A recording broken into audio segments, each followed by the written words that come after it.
आज हम विशेष 3 बातों पर चर्चा करेंगे जो समय की भी डिमांड है, जो बाबा भी चाहते हैं। एक है मुस्कुराना,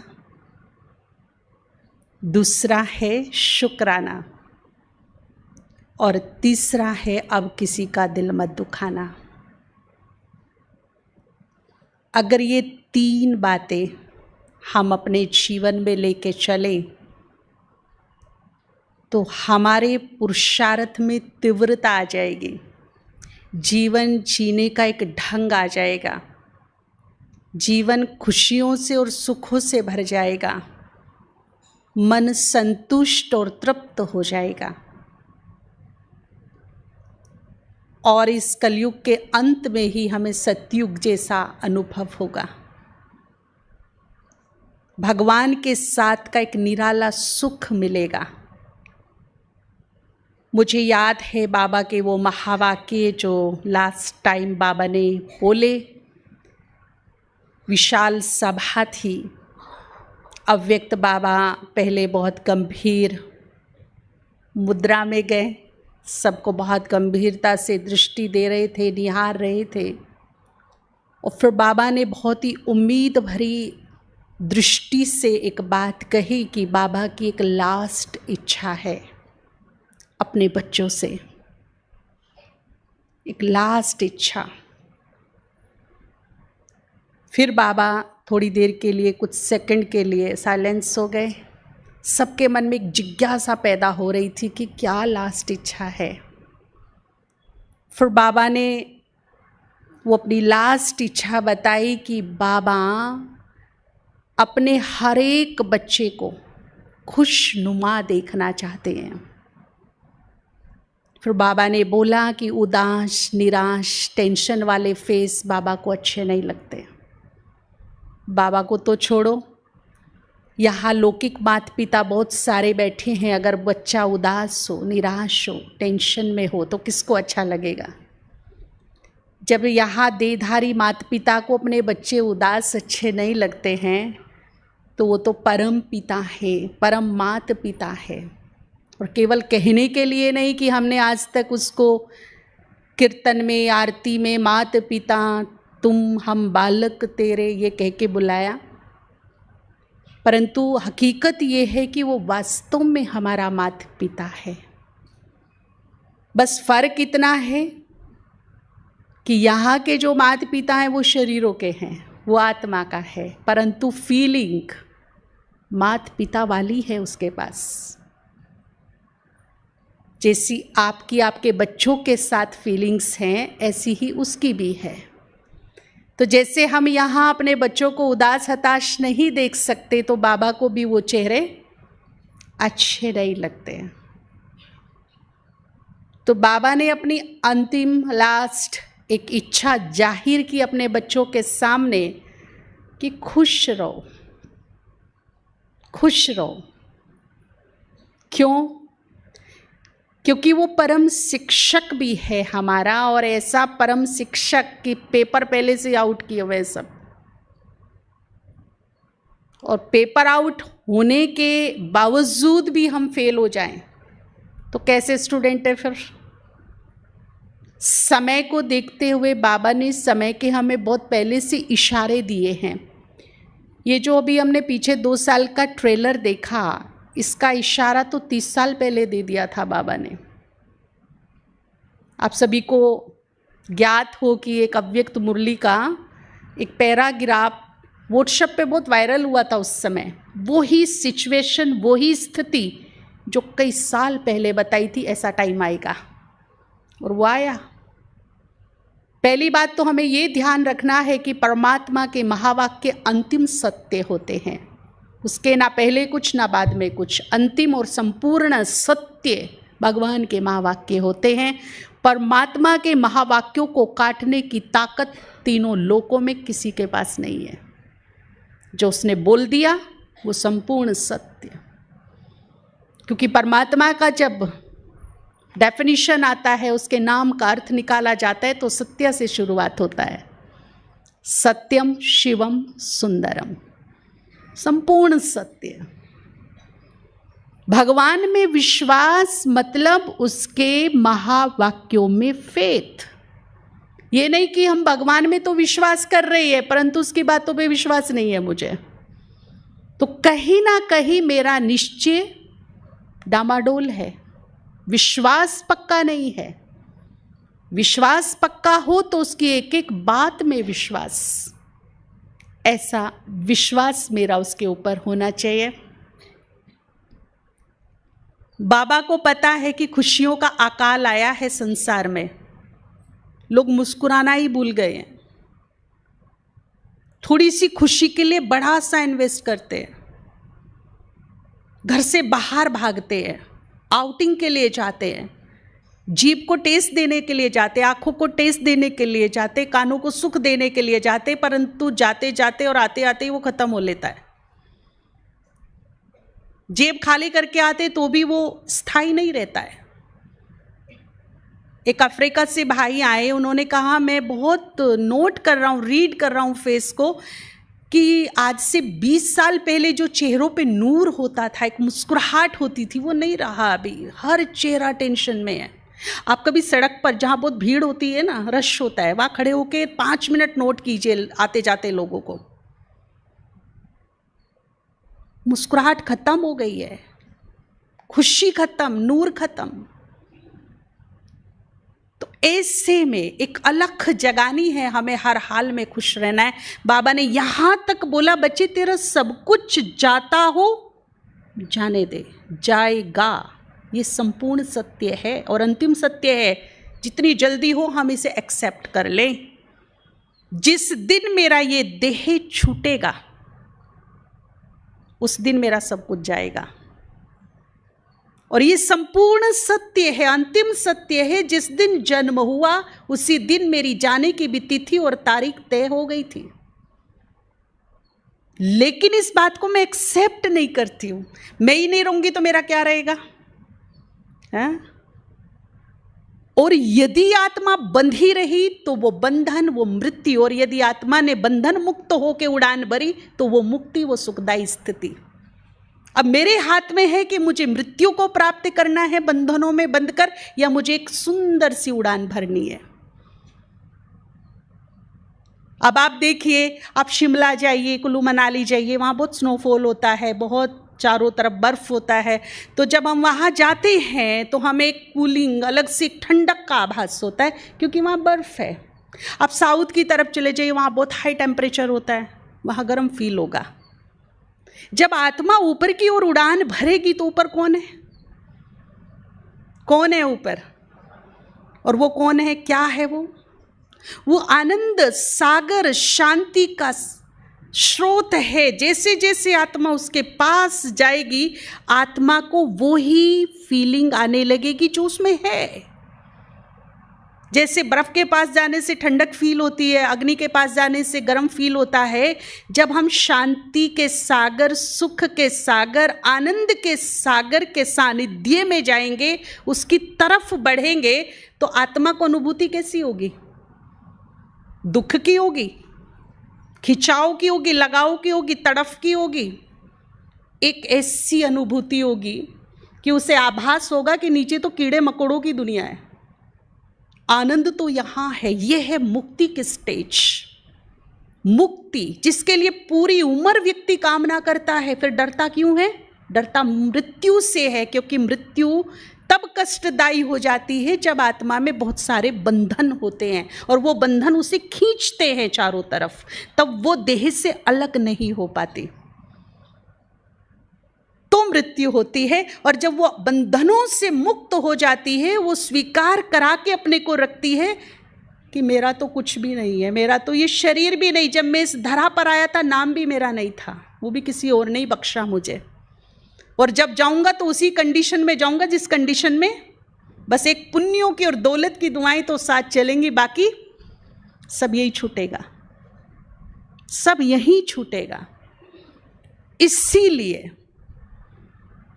अब चलने की भी तैयारी करनी है साथ साथ, पता नहीं कब कहाँ किस मोड़ पर, अब तो कोई श्योरिटी नहीं रही है। अभी अभी था, अभी अभी है ही नहीं। रात को ठीक ठाक सोया, सुबह उठा ही नहीं। है कोई श्योरिटी? एक पल, एक क्षण की भी मैं कहूं कि मैं श्योरिटी लेके बेटे मैं शाम तक हूं, नहीं हो सके अगला शब्द मेरे मुख से निकले ही नहीं। तो यहां से मुक्त करते चलेंगे अपने आप को, सब उसका मैं भी उसके, उसने ही दिया है। एक ऐसी भावना अपने मन में रखेंगे ना तो बंधन अपने आप खत्म होते चलेंगे। तो खुश रहना है और ये स्वीकार कर लेना है कि छूटेगा तो सब कुछ छोड़ के चलना है। ना लाए थे ये स्थूल व्यक्ति, साधन, घर, प्रॉपर्टी ना लेके जाएंगे। तो बाबा ने कहा बच्चे तेरा सब कुछ जाता हो तो भी तैयार, खुश, हर हाल में खुश। इवन बहुत बड़ी बात कही कि तुम्हें मालूम पड़ जाए कि अब से 5 मिनट के बाद ये देह छूटेगा, तुम्हारा शरीर छूटेगा, तो ये शरीर तो छूट जाए परंतु तुम्हारी खुशी अंतिम श्वास तक ना छूटे। प्राण तन से निकल रहे हों और होठों पे मुस्कुराहट हो, एक सुकून, एक शांति, एक खुशी। ऐसी स्थिति बाबा चाहता है अपने बच्चों की। बन सकती है। जब रॉयल बाप के बच्चे हैं तो जाए भी रॉयल्टी से ना, है ना। जब हमें रॉयल्टी पसंद है, हम रॉयल्टी से रहना पसंद करते, रॉयल्टी से खाना पसंद करते, लाइफ स्टाइल हमारा रॉयल होना चाहिए, तो रॉयल बाप की हम संतान हैं तो जाएं कैसे फिर रोते हुए? जाना भी हमें कैसे है? रॉयल्टी के साथ। जब दुनिया वाले देखें तो कहें कि वाह, कोई प्रभु का लाल गया इस संसार से। ऐसा तो हमने आज तक नहीं देखा था। चलने की जब तैयारी करनी ही है तो इस प्रकार की तैयारी करें हम कि जाने के बाद भी एक सीख दे जाए संसार को कि जब जाना है तो कैसे जाना है। ठीक है ना। बाकी तो सब कुछ छूटेगा, लेकिन कुछ है जो भरपूर करके जाना है, वो है हमारे पुण्यों की पूंजी, वो है हमारे दुआओं की दौलत। उन्हें भर भर के ले जाना है। और जिनके पास ये बहुत होगा वो मुस्कुराते हुए ही जाएगा, वो संतुष्ट होकर ही जाएगा, उन्हें कोई बंधन आकर्षित करेगा ही नहीं। तो देखिए बाबा ने कहा तेरा सब कुछ जाए तो भी, ये देह भी जाए तो भी तुम्हारी खुशी नहीं जानी चाहिए। अब रूहानी सेना बैठी है सभी, और हमारा जो कमांडर है वो हमें ट्रेनिंग दे रहा है कि तुम्हें किस तरह से आगे की लड़ाई लड़नी है। तैयार हैं सभी? तैयार हैं। परंतु अभी ही की लंबी आदत खुश रहने की हमारे काम आएगी। अभी क्या होता है, हम सोचते हैं आज हम पूरा दिन खुश रहेंगे, पर छोटी सी बात मेरे मन के विपरीत हो जाती है तो मूड खराब हो जाता है, डिस्टर्बेंस हो जाता है, इरिटेशन आ जाता है, चिड़चिड़ापन, घड़ी घड़ी मूड स्विंग होने की आदत, चिड़चिड़ापन की आदत, घड़ी घड़ी रो लेने की आदत, रूठ लेने की आदत, ताने सुनाने की आदत। ये कौड़ी तुल्य कीमत है इन बातों की, कोई कीमत नहीं। कौड़ी की भी कीमत होगी कुछ अगर खरीदने जाए मार्केट में, तो इनकी तो इतनी भी कीमत नहीं है। और जो बिल्कुल ही कोई कीमत वाली बातें, जो बिल्कुल की नहीं, की कोई वैल्यू नहीं, वो मेरी वैल्यूबल खुशी पर, शांति पर, सुखों पर, प्रेम पर भारी पड़ती है। तो ये बुद्धिमता है? बुद्धिमता है क्या? हाजी या नाजी? बुद्धिमता है। तो हम एक दृढ़ संकल्प करेंगे। देखो मैं ये नहीं कहती आप वायदा करिए, वायदे टूट जाते हैं, पर एक कोशिश, एक प्रयास कामयाब करा देती है। हम एक कोशिश तो कर सकते हैं ना, एक प्रयास तो कर सकते हैं कि हम खुश रहने की आदत डालेंगे अपने अंदर। हर हाल में हम खुश रहेंगे, शांत रहेंगे। एक आदत डालिए। ये जो छोटी छोटी बातों में कुछ कुछ हो जाता है ना, जो खुशी मेरी भी खत्म और परिवार की भी खत्म, अड़ोसी पड़ोसी की भी खत्म, इन आदतों को हमें खत्म करना पड़ेगा। और कोई भी आदत एक दिन में पड़ती नहीं, और कोई भी आदत एक दिन में खत्म भी नहीं होगी। इसीलिए थोड़ा अटेंशन देकर परसेंटेज में इसको हम बढ़ाएं। जैसे कोई बीमारी होती है ना, फीवर है, अभी 103 था तो डॉक्टर पूछेगा मेडिसिन लिए अभी कितना है, कितना कम हुआ, वो ये नहीं कहेगा उतर गया क्या। अगर 103 है तो एकदम ये नहीं पूछे उतर गया, वो बोलेगा कितना कम हुआ, क्योंकि उसे भी पता है मेडिसिन दी है, बुखार ज़्यादा था तो धीरे धीरे क्या होगा, ठीक होगा।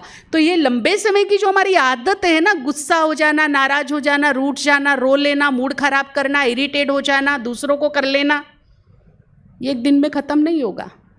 मैं सोचूं कि आज ही मैं इस आदत को ठीक कर दूं, इम्पॉसिबल, लंबी बीमारी है, इसका ट्रीटमेंट भी करना पड़ेगा, इसका परहेज भी होगा, और फिर धीरे धीरे धीरे धीरे ये आदत क्या होगी, ठीक होगी।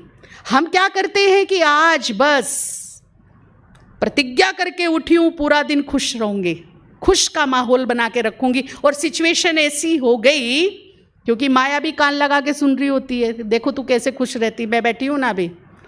जब वो सवा शेर बनकर आती है और हम पर हावी होती है और हम फेल हो जाते हैं, अरे नहीं होता, ये तो मारुतियों के काम है, हमारे थोड़े, हम गृहस्थी में रहने वाले है ना, सतयुग में आ जाए बस इतना ही बहुत है अपने को। तो फिर हम नीचे, हमारी जो सोच है वो थोड़ी थोड़ी क्या आने लगती है, नीचे आने लगती है, और फिर छोड़ देते हैं, नहीं नहीं अपने से नहीं होते। तो जो मधुबन में रहते हैं, सेंटर पे, उनके लिए है, अपने तो बहुत बखेड़े हैं गृहस्थी में, होता है कि नहीं होता है इससे। लेकिन जब हम इसे एक बीमारी की तरह ट्रीट करेंगे, कितनी ठीक हुई है, कितनी दवाई लग रही है, कितना हमारा अटेंशन लग रहा है, कितना हमें रिजल्ट मिल रहा है, तब हम इसे ठीक कर पाएंगे। कोई भी आदत को एक दिन में नहीं ठीक किया जा सकता, ना वो एक दिन में बनती है, बनने में भी लंबा टाइम लगता है और छूटने में भी थोड़ा टाइम तो लगेगा, ठीक है ना। तो पहला ये रखेंगे। दूसरा, मेरी खुशी गायब कहाँ होती है, हमें इन चीज़ों को देखना है। अगर लाइफ में ऐसा लगता है कि खुशी के अकाल पड़े हैं, बाबा भी मिल गया, मुरली भी सुनते हैं, अमृत वेला भी करते हैं, सब कुछ हो रहा है ठीक ठाक, लेकिन फिर भी जो एक सेटिस्फेक्शन होना चाहिए, जो एक अंदरूनी खुशी होनी चाहिए, वो मुझे फील नहीं हो रही है, वो सुख की अनुभूति फील नहीं हो रही है। तो उसके लिए आप क्या कीजिए, आज से 1 महीने तक का काम है, कम से कम 10 से 11 लोगों को एक लक्ष्य रखिए कि उसे मैं कुछ दूं ना दूं, उसे खुशी और सुख जरूर दूंगी मैं। चाहे वो मेरे परिवार वाले हों, अड़ोसी पड़ोसी हों, संबंध संपर्क वाले हों, फ्रेंड सर्कल हो, या मेरे कार्य क्षेत्र के कारोबार के साथी हो, कुछ नहीं दे सकती ना। जब मैं उनसे जुदा हूं, जब मैं उनके पास से हटूं, तो एक स्माइल देकर हटूं। वो चाहे आप कैसे भी दीजिए, अपने बोल के थ्रू दीजिए, व्यवहार के थ्रू दीजिए, अपनी सोच के थ्रू दीजिए, पर लक्ष्य रखिए कि जब मैं किसी को बाय करूं या कोई मेरे से बाय करके जाए, तो वो क्या लेकर जाए, एक स्माइल लेकर जाए, सुख से जाए। और फिर मैं यहां आपसे दावा करती हूं, चैलेंज है, आप करके देखिए, 15 से 20 दिन के अंदर अगर आपके जीवन में खुशी ना आ गई, तो फिर कहना, खुद को फील होगा, नहीं अब मैं बेहद खुश हूं, अब मुझे सुख मिल रहा है। ये अनुभव व्यक्तिगत होगा हर एक को। अब देना शुरू कर दीजिए। मुरली में बहुत बार सुना है, दे दान। तो अगर दुखों का हमें आ घेरा है, दुखों ने, गमों ने, तो उसी चीज का हमें पॉजिटिव दान देना शुरू कर देना चाहिए। सुखों का दान कीजिए, खुशी का दान कीजिए। हमारे पास है वो, हम अपने बोल से सुख दे सकते हैं, अपनी सोच से सुख दे सकते हैं। दूसरों के लिए अच्छा सोचिए, दुआएं दीजिए, शुभ भावनाएं दीजिए। जिनसे नहीं बनती उनको शांति से बैठकर क्षमा कीजिए, उनको क्षमा मांग लीजिए उनसे। देखिए कितना अपार सुख मिलेगा मन को।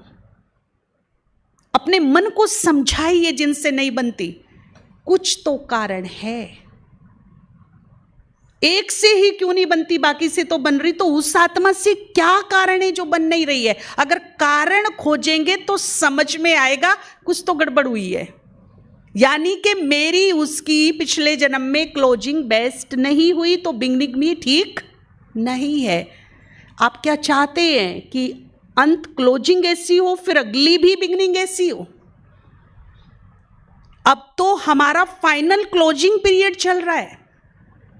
मार्च महीना आता है तो हम सब क्या करते हैं, सरकारी कार्यालय होते हैं, प्राइवेट भी होते हैं, वो क्या करते हैं मार्च महीने में स्पेशली, छुट्टी नहीं मिलती किसी को, क्लोजिंग का है भाई, क्लोजिंग का टाइम चल रहा है। पिछले साल का पूरा खाता क्लोज और 1 अप्रैल से नया खाता शुरू।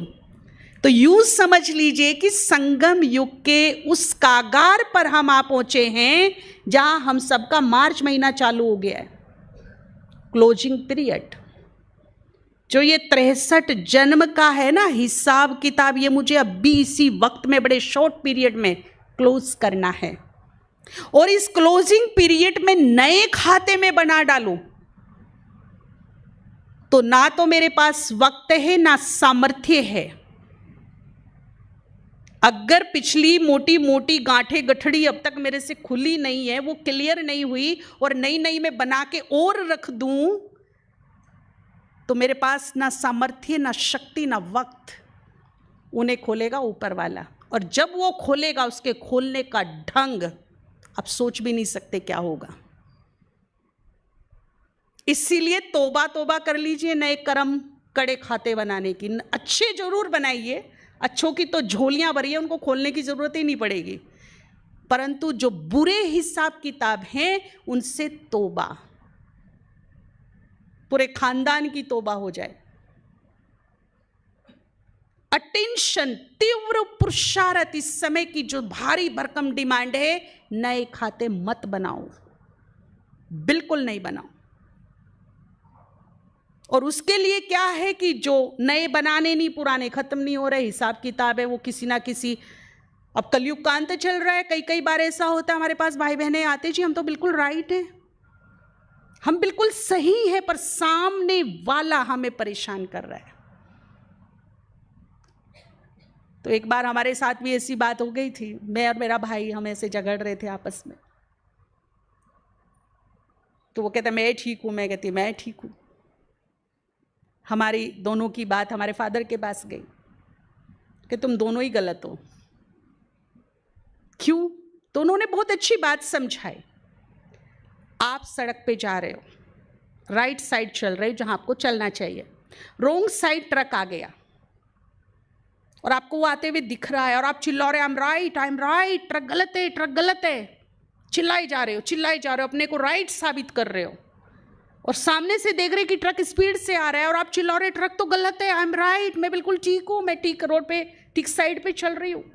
थोड़ी देर में क्या होगा? तो मैं ठीक हूँ।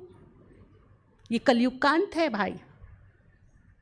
यहाँ ठीक होते भी अपने आप को और बचाना पड़ता है, नहीं तो ठीक होते भी ठोक देंगे, टाइम नहीं लगेगा।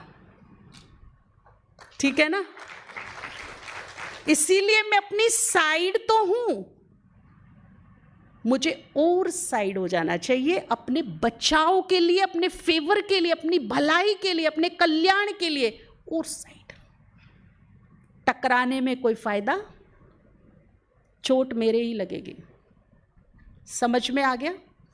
किसी से भी टकराने में कोई फायदा, कर्म बंधन मेरे ही बनेंगे। तो सबसे बेस्ट फार्मूला है, कुछ समय करके देखिए, सुबह या शाम को, जिनसे नहीं बनती है उनसे फॉरगिव करके देखिए, मन ही मन बाबा के सामने बैठकर, चित्त को शांत करके, अपने कल्याण के लिए, अपनी सुखों के लिए, अपने परिवार की शांति के लिए, अपनी सफलता के लिए, अपने जीवन को निर्विघ्न बनाने के लिए, व्यक्तिगत रूप से अपने लिए ये करके देखिए, सच्चे हृदय से। जिन भी आत्माओं को मेरे से कष्ट मिला है, तकलीफ मिली है, चाहे वो इस जन्म में मिली है या पूर्व जन्मों में मिली है, मैं उनसे क्षमा याचना करती हूँ, भगवान को साक्षी मानकर, और एक दृढ़ संकल्प करती हूँ, एक प्रयास, एक कोशिश चालू करती हूँ कि अब मेरे मन से, वचन से, कर्म से, व्यवहार से किसी को दुख तकलीफ ना मिले। पूरी कायनात, पूरी कुदरत, ऊपर वाला सब आपको क्षमा करने में लग जाएगा। जब हम अपनी भूलों को एक्सेप्ट करते हैं और उनको ना करने का दोबारा संकल्प करते हैं, तो प्रकृति का भी योगदान हमें मिलने लगता है, भगवान का योगदान मिलने लगता है। आपने किसी सीरियल में, किसी पिक्चर में देखा होगा, कोई विलेन था, कोई बुरे काम करता था, लेकिन उसे सीख मिल गई, वो अच्छा बन गया, अब अच्छे रास्ते पे चल रहा है। अभी थोड़ी देर में हमें उससे चिढ़ मच रही थी उसका रोल देखकर, उसका पार्ट देखकर, लेकिन अभी वो चेंज कर रहा है, उसको रियलाइज हो गया, वो दिल से अपने को चेंज कर रहा है, तो थोड़ी ही देर में हमारी सोच बदल जाती है, हम उसके फेवर में आ जाते हैं ना। तो ऐसे ही जब हम अपनी गलतियों को रियलाइज करके, महसूस करके स्वीकार करते हैं, तो पूरी कायनात, पूरी कुदरत, ऊपर वाला सब हमारे फेवर में आ जाते हैं। सब हमें सदमार्ग पर चलने की शक्ति, प्रेरणा प्रदान करते हैं, बशर्ते मुझे स्वीकार हो, मुझे चेंज करने का एक लक्ष्य हो अपने को। सब कुछ पॉजिटिव हो जाएगा, ठीक हो जाएगा। जिनसे हिसाब किताब है ना, वो भी ठीक हो जाएंगे, वो भी शांत हो जाएंगे। आपको किसी पर गुस्सा आ रहा हो, आपके विपरीत कुछ काम कर दिया हो किसी ने, आप बहुत ही गुस्से में उसके पास गए, बहुत इरिटेट है, बड़े गुस्से में, उसको पता है कि बहुत गुस्से में कुछ बोलेगा भी तो, लेकिन जैसे ही आप पहुंचे उसने कान पकड़ के बोले आई एम वेरी सॉरी भैया, माफ़ कर दो प्लीज़। तो जो 100% उग्रता थी मन में, वो थोड़ी डाउन होगी कि नहीं होगी?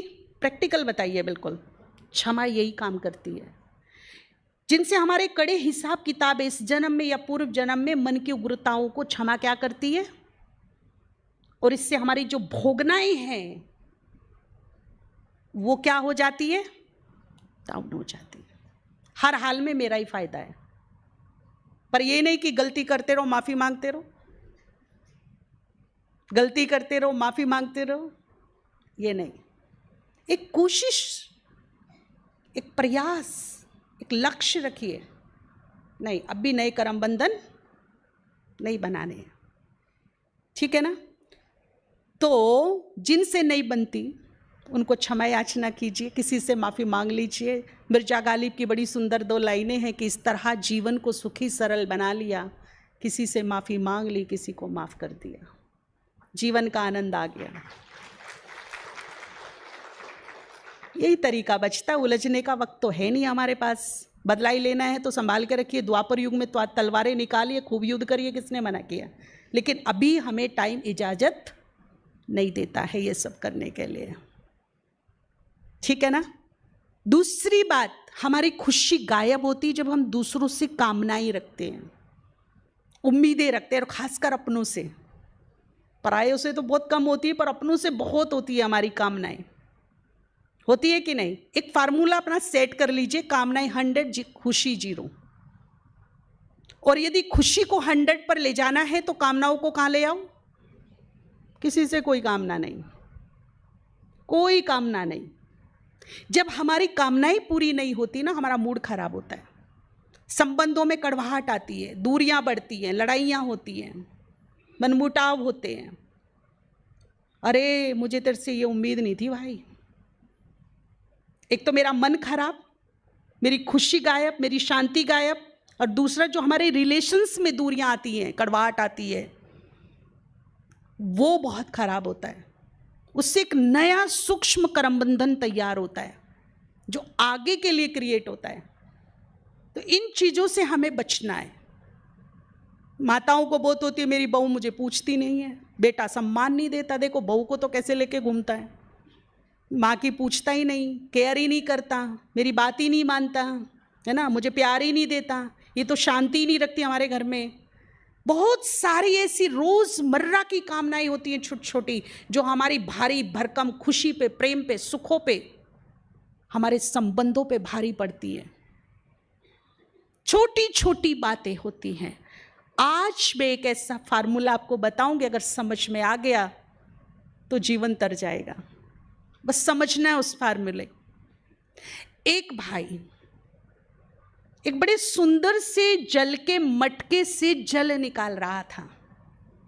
बड़ा सुंदर मटका, सजा सजाया, प्यास भी ना हो तो लगे कि एक गिलास तो पी लेते इस मटके से। वो भाई उस मटके में लोटी डालकर जल निकालने का प्रयास कर रहा था। 1 बार, 2 बार, 10 बार, 20 बार, अनेक बार, परंतु हर बार वो लोटी खाली निकल रही है मटके से। वो बार बार डालता है, घुमाता है, टेढ़ा मेढ़ा होता है, लेकिन लोटी खाली बार निकल रही है। उसका हर प्रयास फेल हो रहा है। बताइए क्या रीजन है, जल क्यों नहीं आ रहा है जी? क्या लोटे में छेद है?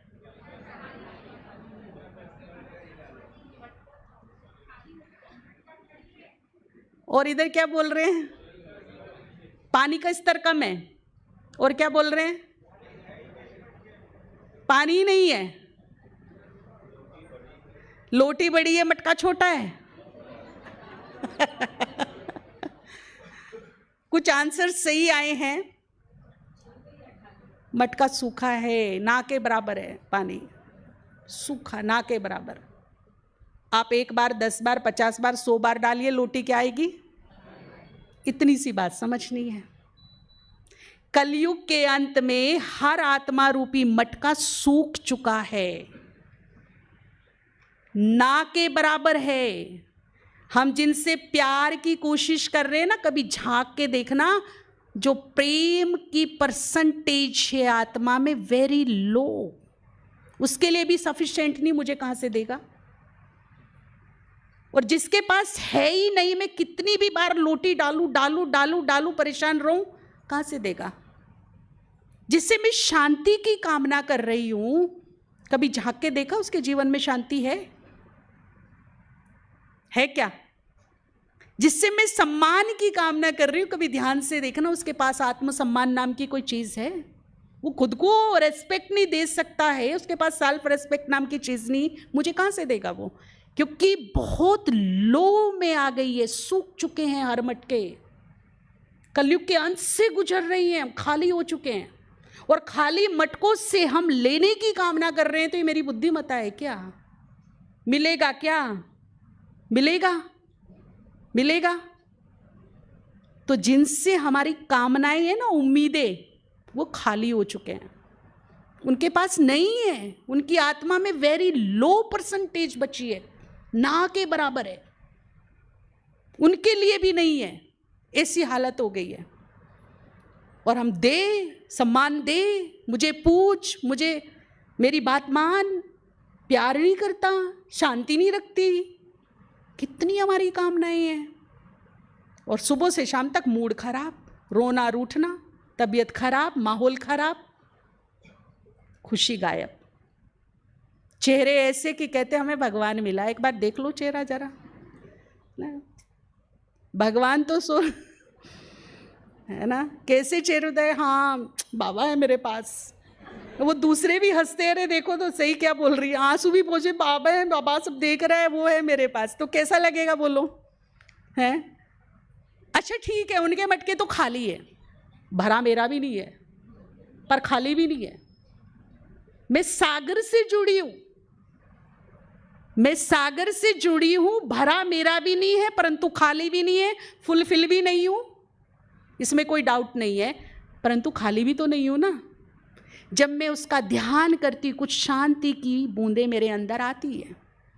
जब मैं उसके प्रवचन सुनती, उसके ज्ञान सुनती, कुछ ज्ञान की बूंदें आती है। जब उसके सानिध्य में जाती, उसके प्रेम को महसूस करती, कुछ प्रेम की बूंदें आती है। जब वो प्यार से मुझे सम्मान देता है, मेरे नैनों के नूर, मेरे नूरे जहान, मेरे दिल के राजा, सिर के ताज, तो रेस्पेक्ट की बूंदें मेरे अंदर जाती हैं। तो भरी तो नहीं हूं, पर कुछ बूंदें तो हैं मेरे अंदर, खाली भी तो नहीं हूं ना। या कोई कहता है कि जी हाँ मेरा मटका खाली है, जो बाबा का बनकर कहता है कि हाँ मेरा मटका बिल्कुल खाली है, वो हाथ खड़ा करो। कुछ बूंदें तो अंदर गई ना मेरे, गई कि नहीं गई? तो क्यों ना आज से इस शुभ दिवस से एक शुभ संकल्प करें हम कि आज से लेने की कामना खत्म और इन बूंदों को बांटने की काम शुरू। कैसा रहेगा आइडिया? आज से लेना नहीं है, आज से केवल एक ही संकल्प करना है, जो बूंदें इस आत्मा में गई हैं उनको हम बांटेंगे, उनको हम देंगे। क्योंकि एक बात और सुन लीजिए, अभी सूक्ष्म वतन में बाबा के सामने 2 प्रकार की लाइन लगी है और कलप की नूंद हो रही है पूरे 84 जन्मों की। चॉइस आपकी है, आपको क्या करना है। 2 लाइनें लगी हैं, एक है देने वालों की लाइन और एक है, कौन सी लाइन पसंद है? कौन सी लाइन में खड़ा होना पसंद करेंगे? किसने मना किया? फिर खड़े हो जाइए। लेकिन ये नहीं थोड़ा देंगे थोड़ा लेंगे, थोड़ा देंगे थोड़ा लेंगे। अगर ये हुआ तो फिर कहीं के भी नहीं रहेंगे। फाइनल डिसाइड करिए। लाइन 2 है, 84 जन्मों की नूद है। अब जहां खड़े होंगे वो ही विधाता आपका भाग्य बना देगा आने वाले जन्मों के लिए। या तो लेने वालों की लाइन में खड़े हो जाइए, लेते रहिए, या फिर देने वालों की लाइन में खड़े हो जाइए, देते रहिए, और दाता बनकर हर जन्म को एंजॉय कीजिए। आपके दरवाजे पर लेने वालों की लंबी लाइन होगी और आप सिर्फ देने वाले होंगे, दाता होंगे। आपका देकर भी नहीं खुटेगा, इतना भरपूर रहेगा। मेरे कहने से नहीं, खुद डिसाइड कर लेना शाम तक की कौन सी लाइन में खड़ा होना है। जी जी, तो दीजिए, प्रेम दीजिए, सुख दीजिए, खुशी दीजिए, सम्मान दीजिए, मदद दीजिए, सहयोग दीजिए, शांति दीजिए। किसी ने मना किया है? दे सकती हूं कि नहीं दे सकती हूं? अगर ये मैंने देना शुरू कर दिया तो यह स्टैंप लग जाएगी अविनाशी दाता, और वो दाता ही बनकर जन्मेगा। कभी भी उसका हाथ ऐसे नहीं होगा। कैसे होगा? कौन सा पसंद है? दे दे दे दे दे दे, या ले ले ले ले ले ले, कौन सा पसंद है जी? कर लीजिए अपने भाग्य का निर्माण। आज से लेने की कामना खत्म कर दीजिए। कोई नहीं देता ना, कोई बात नहीं, मेरे पास तो है ना, मैं देती हूं। और एक अच्छा बिजनेसमैन, सफल बिजनेसमैन कमाई कैसे करता है पता है? पहले कमाई करने से पहले अपनी जेब से इन्वेस्ट करता है वो, तब उसका बिजनेस चालू होता है, तब 1 के 2 आते हैं। अगर वो अपनी जेब से इन्वेस्ट ना करे तो उसका कमाई का कोई सोर्स नहीं है। है क्या? है क्या? तो पहले इन्वेस्ट कीजिए। जब हम इन्वेस्ट करेंगे तो कमाई होगी। आध्यात्मिकता की यही खूबी है। आध्यात्मिकता क्या कहती है? 2 तो आएगा, 2 तो बढ़ेगा। अगर मैं देना शुरू कर दूं दूसरों को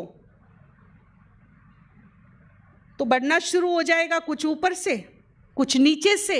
मेरा तो फुलफिल होना ही एक दिन है ना। परसेंटेज 75 से आप करनी ही करनी है। फर्स्ट डिवीजन में तो जाना ही जाना है हर हालत में। होगा कि नहीं होगा? टाइम बहुत कम है, चैलेंज बहुत बड़े हैं। अब से अभी से इसी पल से लग जाइए काम पर, देना शुरू कर दीजिए। अच्छा, चेहरा देखकर देंगे, पद पोजीशन, जेब, देने का क्या नियम होगा? सूरज कैसे देता है? गरीब को कम, साहूकार को ज़्यादा, इसको थोड़ा ज़्यादा प्रकाश देगा, उसको थोड़ा कम देगा। हाँ, ऐसा हो सकता है कि डोनर पावरफुल है, रिसीवर कम हो सकते हैं। ये हो सकता है कि कोई अपने खिड़की दरवाजे खोल के उसकी ज़्यादा ताप ले लेते हैं, कोई बंद कर देते हैं। तो डोनर और रिसीवर में फर्क हो सकता है, ठीक बात है। परंतु सूरज पक्षपात नहीं करता, सबके लिए एक जैसा निकलता है, सबको एक जैसी ताप, एक जैसा प्रकाश देता है। रिसीवर अलग अलग हो सकते हैं, वो अलग बात है, ठीक है ना। तो मुझे किस तरह से देना कि अपनों को तो खूब दे रही हूं, है ना, और पराये ने थोड़ी सी ऐसी वैसी बात कर दी, डांट डपट एक लगाया, भगाया उसको, और फिर मैं सेटिस्फाई हूं कि हाँ मेरे घर में तो मैं अच्छे से दे रही हूं, लेकिन बाहर वाले के साथ पद पोजीशन देख के मैं अच्छे से दे रही हूं। एक भाई की मैं आपको रियल स्टोरी सुनाती हूं। एक अच्छे ऑफिसर थे, वो किसी अपने से भी बड़े ऑफिसर से मिलने गए ऑफिस में। गेट कीपर होता है ना, गेट कीपर, वो गाड़ी का हॉर्न लगाए जा रहे, उसको 3-4 मिनट लेट हो गया आने में, दरवाज़ा खोलने में।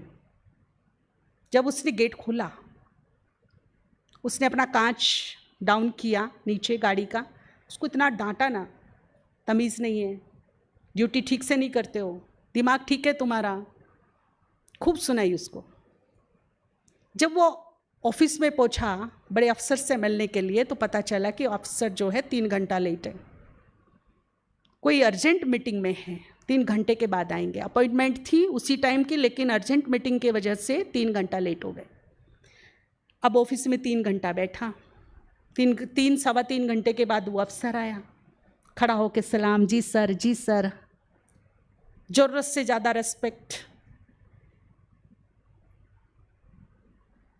क्या बोलेंगे इसको आप?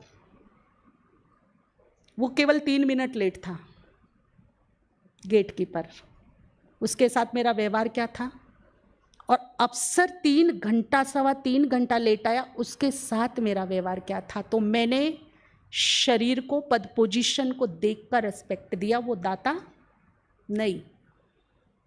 पहला ही पार्ट उसका पक्का नहीं, आत्मिक भाव पक्का नहीं, जिसमें संभाव नहीं है। जिसका आत्मिक भाव पक्का होगा उसमें संभाव होगा, और वो संभाव से देगा सबको एक रस। उसके लिए ना कोई छोटा होगा, ना कोई बड़ा होगा, ना गरीब होगा, ना अमीर होगा, संभाव। और ये बाबा ने हमें सिखाया। प्रकाशमणि दादी को भी वही दृष्टि मिल रही है, और गांव की एक अनपढ़ माता, बूढ़ी माता सामने बैठी, उसको भी वही प्यार मिल रहा है, उसको भी वही टोली मिल रही है, और उसको भी वही प्रसाद मिल रहा है, उसको भी वही सम्मान, तो उसको भी वही सम्मान। तो बाबा का क्या था कि बाबा शरीरों को, पद पोजीशन को नहीं देखता था, वो किसको देखता था? आत्मा। और आत्मा तो छोटी बड़ी नहीं होती, उसमें संभाव होता है। तो आत्मिक भाव यदि मेरा पक्का है, पहला पाठ पक्का है, तो उसका पहला ही लक्षण दिखाई देगा संभाव, कोई पक्षपात नहीं। और जहां संभाव आ जाता है वहां देने में पक्षपात नहीं होता। अपने को भी उतना ही, पराई को भी उतना ही, छोटे के भी उतना ही, बड़े को भी। अच्छा, छोटा, हमारी सोच है छोटा मानने की, वो छोटे नहीं होते, हमसे बड़े होते कि नहीं। एक बार मुझे मोदी जी की एक बड़ी अच्छी बात लगी। वो अपनी स्पीच में बता रहे थे कि एक बार मैं छोटा था और मैंने अपनी माँ से कहा कि माँ, कचरे वाला आया है। तो मेरी माँ ज़्यादा पढ़ी लिखी तो नहीं थी, पर समझदारों वाला जवाब दिया कि बेटा, कचरे वाले तो हम हैं, वो तो सफाई वाला आया है। अच्छा देखिए, रियलिटी भी तो यही है। सारा दिन कचरा किसने इकट्ठा किया? तो कचरे वाले कौन हो गए? वो क्या करने आया है? तो वो तो सफाई वाला है ना। सोच का फर्क है। एक भाई सुबह सुबह मुरली सुनने आ रहा था, जल्दी आ रहा था, तो सड़क पे जो झाड़ू लगाते हैं ना, वो झाड़ू लगाए जा रहा। भाई नहा धो के, वाइट ड्रेस पहन के, बैच लगा के, तेल वेल लगा के मस्त खड़ा था। अब वो झाड़ू लगा रहा है तो धूल उड़ रही है, काफी देर से खड़ा है कि रुके तो मैं निकलूं, रुके तो मैं निकलूं। अब वो रुका नहीं तो उसको डांट लगा दी, भाई तू दिखाई नहीं देता, इतनी धूल धमाल कर रखी है, हमें जाना है बाहर, समझ में नहीं आती।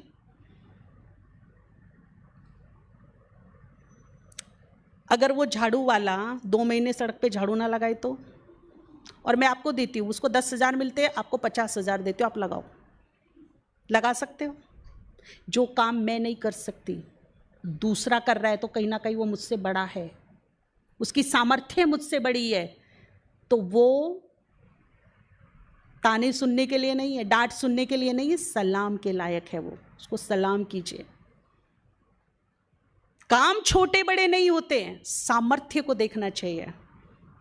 जो मैं नहीं कर सकती वो कर रहा है, तो वो एप्रिशिएट के लायक है, महिमा के लायक है, या डांट धत्कार के लायक है? किसके लायक है वो?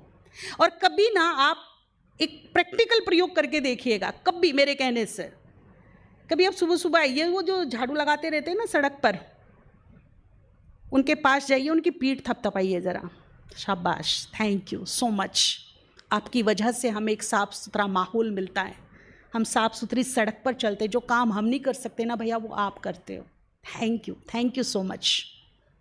और फिर ना थोड़ा सा दूर हटके ना साक्षी होकर उसके फेस को रीड करना, जो उस पर एक आत्मविश्वास आएगा, जो एक स्माइल आएगी, वो होगी मेरी सच्ची कमाई, वो कमाई है मेरी, वो मैंने कुछ कमाया है। ये नहीं कि मैंने राह चलते उसको हीन भावना दे दी, उसका कॉन्फिडेंस छीन लिया, उसकी एफिशिएंसी छीन ली, वो मेरी कमाई नहीं है, ये मेरा कर्म बंधन है। तो राह चलते भी आप कमाई कर सकते हो, और अपनी खुशी को बढ़ा सकते हो, इस मटके को फुलफिल कर सकते हो। ऐसे बहुत सारे अवसर मिलते हैं हमको, फ्री पॉकेट में भरपूर कर सकते हो यहाँ से। बस थोड़ा सा मुझे अपना एटीट्यूड चेंज करना है। तो देना कैसे है? अभी लॉकडाउन में घर में मेड नहीं आई, और जब आती थी तब वैल्यू का नहीं पता था, देर से आई, समझ में नहीं आता, ये कोना छोड़ दिया, वो ऐसे कर दिया, पैसे देती हूँ ऐसे थोड़ा ही कराती हूँ। और जब नहीं आई तो शायद भगवान इतना याद नहीं आया होगा जितनी वो याद आई होगी, है ना?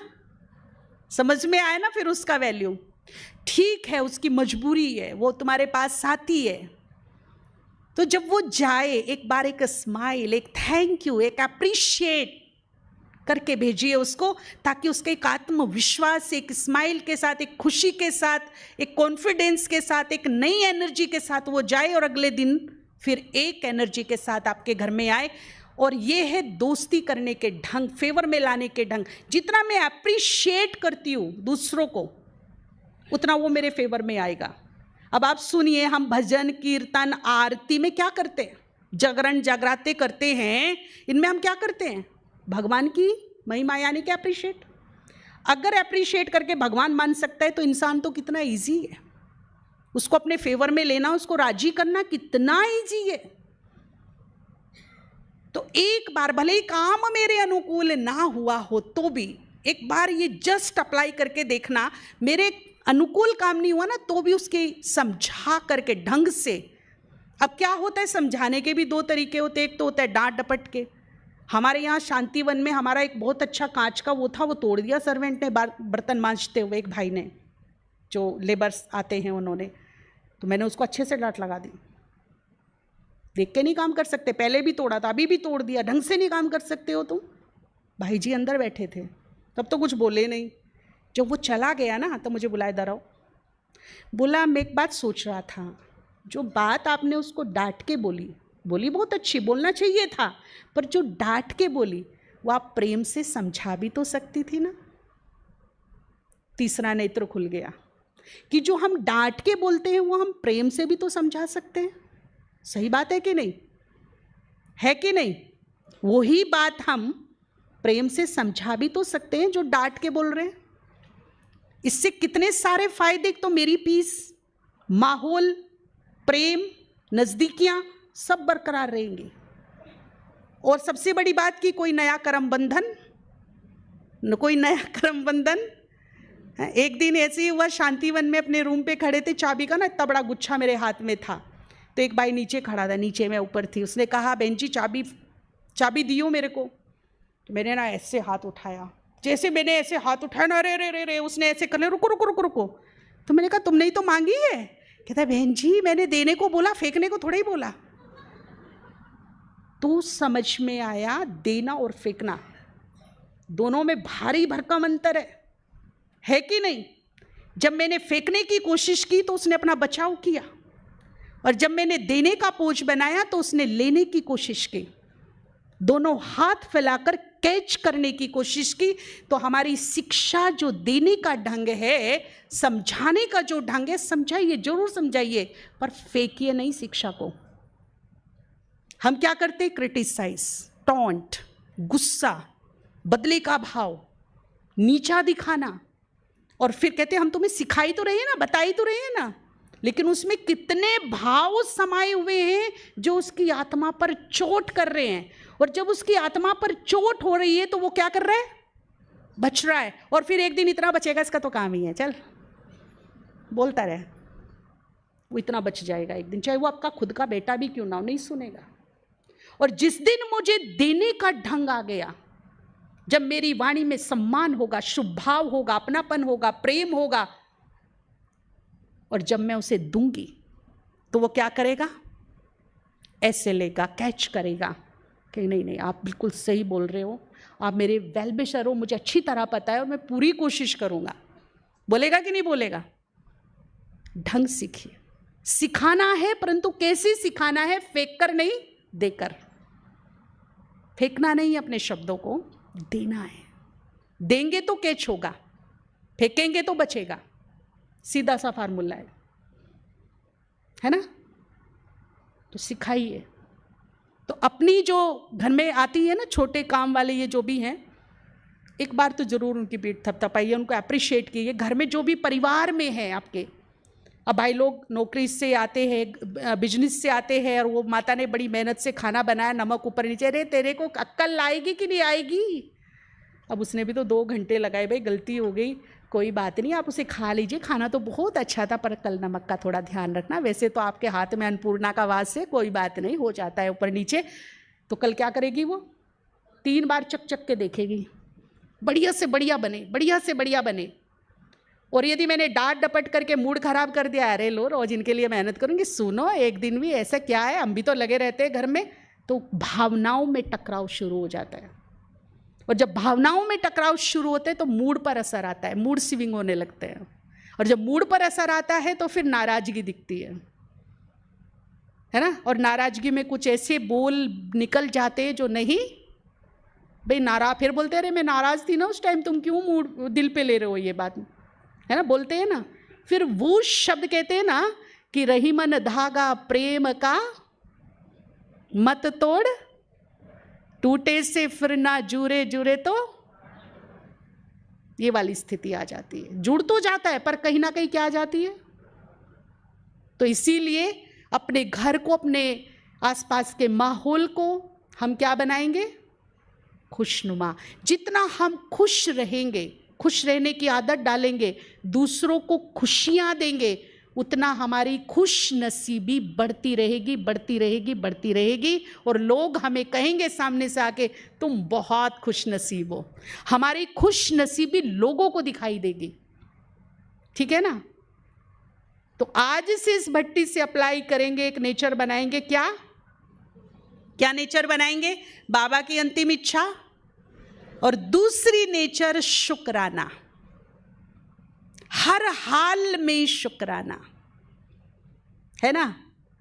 जो तेरी इच्छा, शुक्राना कीजिए उसका, ऊपर वाले का। तो अपना भी शुक्राना कीजिए, मेरे पास तो है नहीं, मेरे पास तो ये नहीं, मेरे पास तो वो नहीं, मैं तो ऐसा ही हूं, मैं तो वैसा ही हूं, मेरा परिवार ऐसा, मेरा बेटा ऐसा, है ना। जो भी है, जैसा भी है, जो मुझे मिला है, वो मेरे कर्म और मेरे भाग्य के अनुसार ही मिला है। इसमें किसी का कोई दोष नहीं, कोई दोष नहीं। तो इस बात को मुझे पहले ही दिन स्वीकार कर लेना है। जो है, जितना है, जैसा है, सब मेरे भाग्य अनुरूप मिला है। और उसका भी मुझे स्वीकार करके क्या बोलना है? थैंक यू, शुक्रिया, बढ़िया से बढ़िया है, बढ़िया से बढ़िया है मेरे पास। आपको पता है ये थैंक यू, शुक्रिया, धन्यवाद शब्द पे बड़े काम चल रहे हैं विदेशों में। और ये रिसर्च निकल के आया है कि दिल से हम जिस बात का, जिस व्यक्ति का, वस्तु का आभार मानते हैं, शुक्रिया बोलते दिल से, ये नहीं कि जो अंग्रेज छोड़ गए यहाँ thank you thank you thank you, वो वाला नहीं, दिल से ऐसा निकले कि उसकी फ्रीक्वेंसी ब्रह्मांड में फैल जाए, ऐसा आभार, ऐसा धन्यवाद। तो जिसका भी हम धन्यवाद करते हैं, उस वस्तु, व्यक्ति में वो बात की बरकत होती रहती है, वो बढ़ता रहता है, बढ़ोतरी होती रहती है उसकी।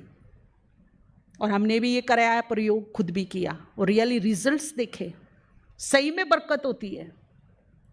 तो अभी नोटबंदी हो गई, 2000 के नोट भी बंद हो गए, लो जी, है ना। GST भी लग गई, फिर से लॉकडाउन लग गया, बिजनेसमैन बड़े परेशान। है ही नहीं, है ही नहीं, मत बोलो। ठीक है 2000 नहीं, 5000 नहीं, 500 है तो सही। बिल्कुल नहीं है ऐसा तो नहीं है ना। 100 थे कभी, आज 10 रुपये है, पर है तो। जितने भी हैं उसी को माथे से लगाइए, उसी का आभार मानिए, शुक्रिया मानिए, और फिर देखिए इसका चमत्कार। वो 10 रुपये 10,000 ना ले आए खींच के तो बात है, लेकिन है ही नहीं, है ही नहीं, है ही नहीं, है ही नहीं। तो वो जो 10 पड़ा है ना जेब में, वो भी कब से गायब हो जाएगा पता ही नहीं चलेगा। पेट में ऐसी मरोड़ लगेगी, ऐसा दर्द होगा कि वे 10 रुपये की इमरजेंसी में दवाई लेके खानी पड़ेगी, वो भी गायब। इसीलिए यदि बरकत करनी है तो जो है, जितना है, उसमें संतुष्ट संतुष्ट का मतलब ये नहीं कि आप प्रयास नहीं कीजिए, आप मेहनत कीजिए, आप अपने जो लक्ष्य है, आपका गोल है, उसको अचीव करने के लिए दिन रात मेहनत कीजिए, पर संतुष्ट मन से कीजिए। संतुष्ट मन से जो है वो भी बहुत है, और जो प्राप्त करना है वो मेरा एम है, लक्ष्य है, संतुष्ट मन से करना है, वो बेसब्र होके नहीं करना है। तो ये चाहे वो व्यक्ति है, वस्तु है, घर है, पैसा है, कुछ भी है, अगर मेरे मन अनुकूल नहीं है तो उसको दुक्कारना नहीं है, उलाहना नहीं, शिकवे नहीं, शिकायतें नहीं, वो भी कब से हाथ में से निकल जाएगा पता नहीं चलेगा। इसलिए जितना भी है उसी का बहुत बहुत आभार, धन्यवाद, शुक्रिया। कभी कभी क्या होता है ना, एक भाई का एक प्रैक्टिकल एग्जाम्पल मैं सुनाती हूँ। उसकी जेब से ना एक सिक्का गिरा, रुपया, तो उसको बोला भैया तुम्हारा रुपया गिर गया। अरे बेटा तू ही उठा ले, मेरी तो कमर में बहुत दर्द है। बेल्ट पहना हुआ, रियली बेल्ट पहना हुआ था। थोड़ी देर में ना 2000 का नोट निकल गया, अभी तो बंद हो रहे लेकिन तब था। 2000 का नोट निकला, कमर में दर्द, बेल्ट पहना, लपक के, भूल गया कमर दर्द भी है मुझे, लपक के एकदम उसको उठाने की कोशिश कर रहा है, और हम वहाँ देख रहे हैं। अभी 1 रुपये को तो छोड़ दिया था इसने, 2000 के लिए देखो कितनी तेजी से लपक लिया। लेकिन हुआ क्या, प्रकृति ने मजाक किया उसके साथ। जैसे ही वो लपका उठाने के लिए हवा का झोंका आया, उसे और आगे ले गया, और वो उसके पीछे ना झुका झुका उसके पीछे भाग रहा है। कभी कभी हम लोग कर देते, वो भूल गया कि जो 1 रुपया है वो पहली सीढ़ी है। अगर मैं पहली ही सीढ़ी का रेस्पेक्ट ना करूं तो 2000 मेरे हाथ से जाएगा ही। इसीलिए कभी भी अपनी पहली सीढ़ी को मत भूलिए। अगर 1 रुपया ना होता तो ये 2000 ना बनता। जितना रेस्पेक्ट मेरी नजरों में 2000 का है ना, उससे कहीं ज्यादा रेस्पेक्ट किसका होना चाहिए। और 1 रुपये की तो ताकत है, जिसके भी पास लग जाता है उसकी कीमत बढ़ा देता है, और शगुन का काम करता है। शगुन को संस्कृत में लक्ष्मी कहते हैं। अगर 10 के आगे 1 लग गया तो शगुन बन जाता है, 20 के आगे 1 लग गया, 50 के आगे 1 लग गया, 100 के आगे 1 लग गया, तो ये बरकत की निशानी होती है। उसका हम डिस्रिगार्ड कर रहे हैं, है ना। तो इन छोटी छोटी चीजों का आभार, ये हमारे जीवन में बरकत लाएंगे, बढ़ोतरी करेंगे। इनका सम्मान करना सीखें हम। पहली सीढ़ी को कभी ना भूलें, चाहे कितनी भी ऊंचाई पर पहुंचे, पर जुड़े किससे रहें? जुड़े किससे रहें? धरती से जुड़े रहें, क्योंकि एक दिन यही काम आनी है, यही पहुंचना है, यही लेटना है, यही सब कुछ होना है। इससे ऊपर उड़ के हमारा गुजारा नहीं है। तो हर हाल में, चाहे वो मेरी बुद्धि है, मेरा तन है, मेरा शरीर है, मेरे बच्चे, मेरा परिवार, मेरी वस्तु, मेरा पैसा, मेरा कारोबार, 24 घंटे में दिल खोल के सबका धन्यवाद। कभी लगता है कि अच्छा कुछ ऐसे रिलेशंस हैं उनमें कोई गुण ही नहीं है, ये तो खाली लेने आए हैं मेरे से, भैया कोई पूर्व जन्म का हिसाब किताब लेने आए हैं, किनका कैसे धन्यवाद निकलता ही नहीं अंदर से। होता है ना किसी किसी के साथ। अच्छा ठीक है, बाबा ने क्या कहा है? बाबा ने कहा है लास्ट नंबर की आत्मा में भी एक क्वालिटी, एक गुण तो अवश्य है, ये आत्मा की क्वालिटी है। बस मुझे जरूरत है अपनी हंस बुद्धि बनाने की। अगर मैं हंस बुद्धि बनाकर देखूं तो एक क्वालिटी तो मुझे जरूर मिल जाएगी उसमें। और यदि मेरी हंस बुद्धि नहीं बनती तो फिर कौवा बन के काय काय करती रहूं, कोई फायदा नहीं। और भगवान के बच्चे यदि हंस बुद्धि बन जाए तो एक क्वालिटी उनको दिखाई देगी, और उसे क्वालिटी को अप्रिशिएट करके उसके अंदर 10 क्वालिटी बनने की ताकत रखते हैं। निर्माता है, भाग्य निर्माता, गुणदाता, बढ़ा सकते हैं हमारी चीज को। बूंदे हैं मेरे पास, दे सकती हूं मैं, देने की कला आनी चाहिए मेरे पास, ठीक है ना। तो उसको दुत्कारने की बजाय शांति से बैठिए और देखिए, कभी एक पल तो उसके साथ अच्छा बीता होगा, कभी उसने 1 कप चाय अच्छी पिलाई होगी आपको, कभी घूमने गए होंगे, कभी कोई अच्छी मोमेंट उसके साथ शेयर की होगी आपने।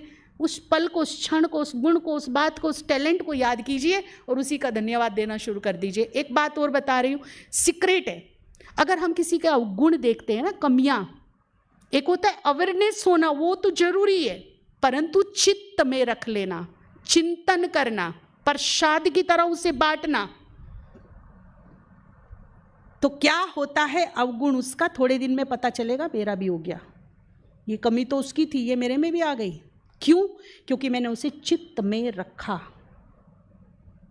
उसका चिंतन किया, उसको शेयर किया एक दूसरे से, उस पर फोकस किया, तो मैंने उसे क्या किया, अट्रैक्ट किया, स्वीकार किया, वो मेरा हो गया। ठीक इसी प्रकार से जब मैं किसी की खूबियों पे, टैलेंट पे, विशेषताओं पे फोकस रखती हूं, तो चुंबक की तरह उन्हें खींच लेती हूं, वो भी मेरी हो जाती है।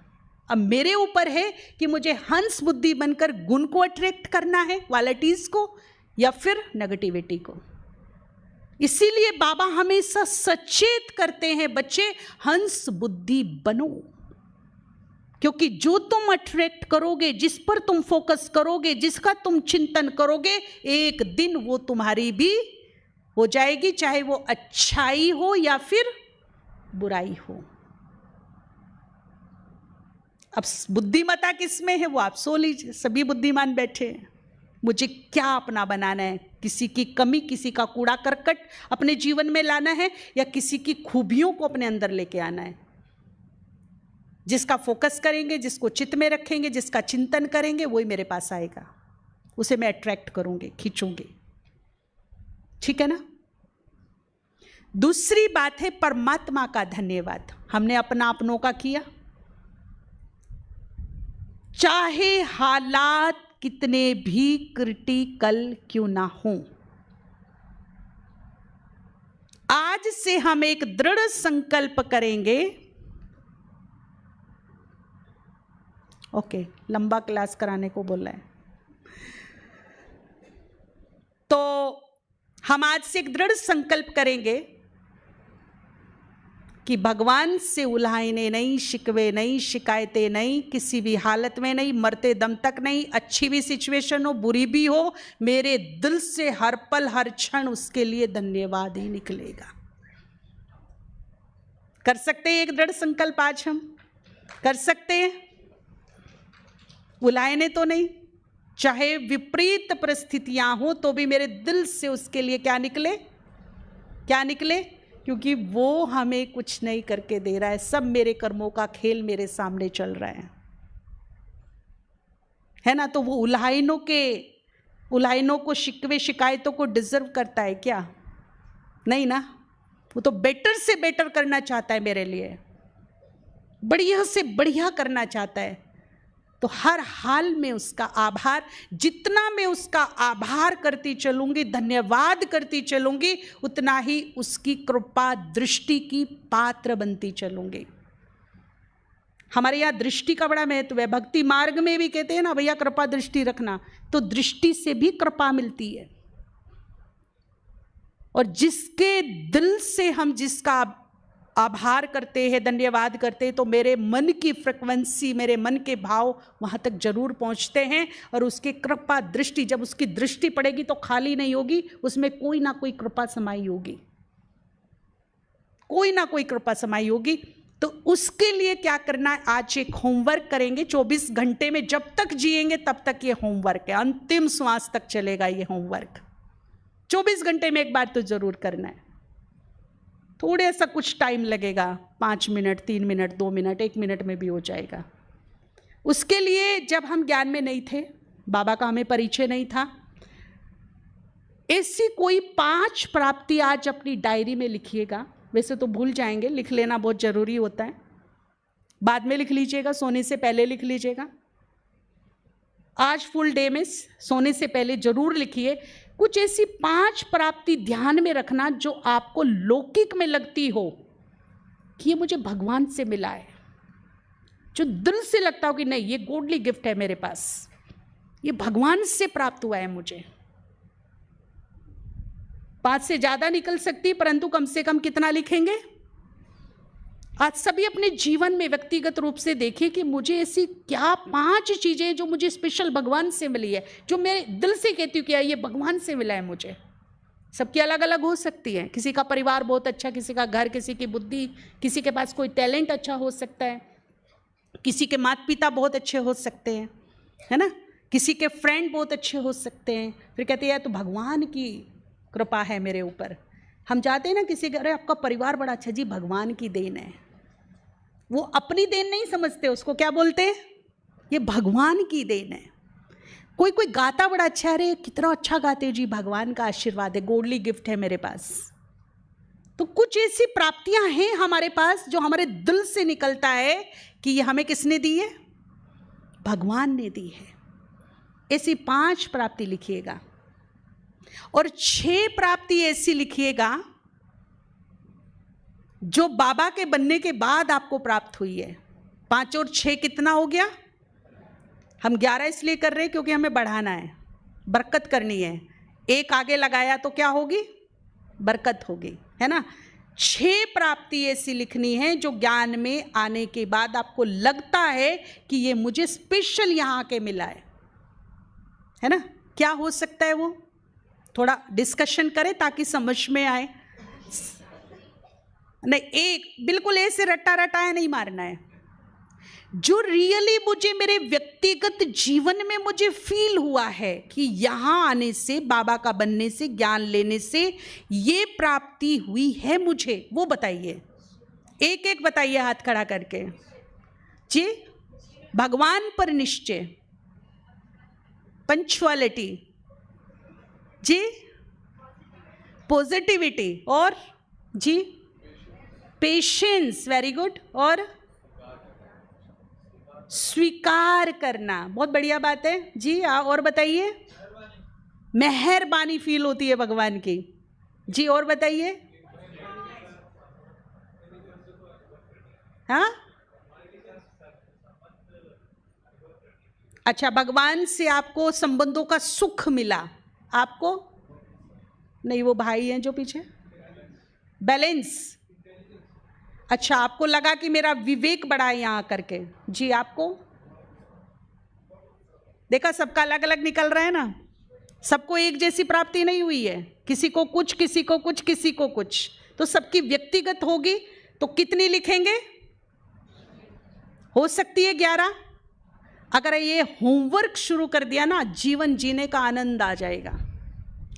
ये 11 प्राप्ति लिख कर, या तो बाबा के रूम में बैठकर, अगर यहां पॉसिबल ना हो तो सोने से पहले आज ये काम करिएगा। बिल्कुल आप फील कीजिए कि बाबा मेरे सामने बैठा है, फोटो में नहीं है, बिल्कुल वो मेरे सामने है। उसके मस्तक में महाज्योति चमक रही है, शिव बाबा। अब मैं जो उसको बोलूंगा वो एक एक बात मेरी सुनेगा, महसूस करेगा, मुझे टच करेगा, मुझे आशीर्वाद देगा, कृपा दृष्टि देगा। ऐसा एक आप चित्र बनाइए और फिर उसकी आंख में आंख डालकर बड़े आभार से, आभार मानते हुए उसका, बड़े सम्मान से सर झुकाकर बोलिए, इस प्राप्ति के लिए आपका बहुत बहुत धन्यवाद। आपने इतना सुंदर परिवार दिया, जन्म होते ही मेरे मुंह में गोल्डन स्पून दे दी, इसके लिए लाख लाख शुक्रिया। आपने हमें सद्मार्ग दिया, सद्बुद्धि दी, इसके लिए खूब खूब शुक्रिया। आप हमें मिले, हमें सत्य ज्ञान मिला, हम भटकाव से बच गए, इसके लिए लाख लाख शुक्रिया। आप हमारे सहारे बने, साथी बने, आपने हमारे सर पर अपना हाथ रखा, अपना बनाया, हमें चुना, हमें पसंद किया, इसके लिए खूब खूब शुक्रिया। धन्यवाद धन्यवाद। 11 धन्यवाद कम से कम करिएगा। और मैं आपको बताऊं, व्यक्तिगत रूप से कई सालों से हमने ये शुरू किया है, अब दिनचर्या में शामिल है, लेकिन ना पेट नहीं भरता। ऐसा लगता है जब हम 4 प्राप्तियों का धन्यवाद करते तो 6 सामने खड़ी रहती हैं, ये भी तो है। फिर लगता है खत्म ही नहीं हो रही है। फिर ऐसा लगता है, फिर बाबा से बात करते, बाबा धन्यवाद करके तो मन ही नहीं भर रहा है, क्या ऐसा करें हम आपके लिए। फिर एक व्यक्तिगत बात हम बाबा से करते हैं, आपको पसंद आए तो आप भी कर लेना, बहुत व्यक्तिगत है। मैं बाबा से कहती हूँ, बाबा धन्यवाद करके पेट नहीं भरता है, कुछ ऐसा हो जाए जो तेरा आभार, तेरा ऋण चुका पाए हम। तो हम बाबा से कहते कि सृष्टि चक्र में मेरे जितने जन्म हो, मैं तेरे लिए जन्मूं, तेरे लिए मरूं, तेरे काम आ जाऊं। हर जन्म तेरे नाम। ऐसा कमिटमेंट, ऐसी ऑफर हम भगवान को दे सकते हैं। आपने मुझे ऑफर दी, बहन जी कभी भोपाल आना हो तो मुझे याद कर लेना, मैं घुमाऊंगा आपको, गाड़ी लेने लेकर आ जाऊंगा एयरपोर्ट से लेने। तो जैसे ही मैं आऊंगी तो मुझे कौन याद आएगा? कौन याद आएगा? भगवान को जब इस सृष्टि पर जरूरत पड़ेगी तो किसको याद करेगा? जिसने बहुत लंबा समय से उसे क्या दी हो? ऑफर दी हो। उसके बहुत बड़े बड़े काम करने वाले बन जाएंगे। दिल से ऑफर दीजिए। हम काम आए ना आए, लेकिन वो हमारे पर इतना बलिहार हो जाएगा कि हर काम में वो हमारे काम आ जाएगा। ये उसका रिटर्न है, ये उसका प्यार है। दिल से बांधिए उसको। और इतिहास गवाह है, शास्त्र गवाह है कि भगवान ने हमेशा प्रीत की रीत निभाई है। ऐसी कोई प्रीत नहीं जिसमें उसने रीत ना निभाई हो। पढ़ लीजिए आप शास्त्र उठा करके।